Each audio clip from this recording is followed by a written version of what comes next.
नमस्तेस्तु भगवन् विश्वेश्वराय महादेवाय त्रयंबकाय त्रिपुरान्तकाय त्रिकाग्निकालाय कालाग्निरुद्राय नीलकण्ठाय मृत्युञ्जयाय सर्वेश्वराय सदाशिवाय श्रीमान् महादेवाय नमः।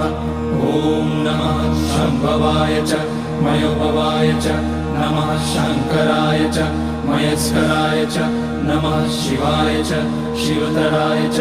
ॐ त्र्यम्बकं यजामहे सुगन्धिं पुष्टिवर्धनम् उर्वारुकमिव बन्धनान् मृत्योर्मुक्ष्यमामृतात्।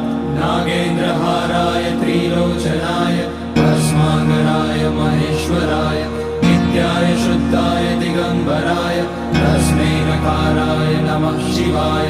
मन्दाकिनी सलिलचन्दन चर्चिताय नन्दीश्वर प्रमथनाथ महेश्वराय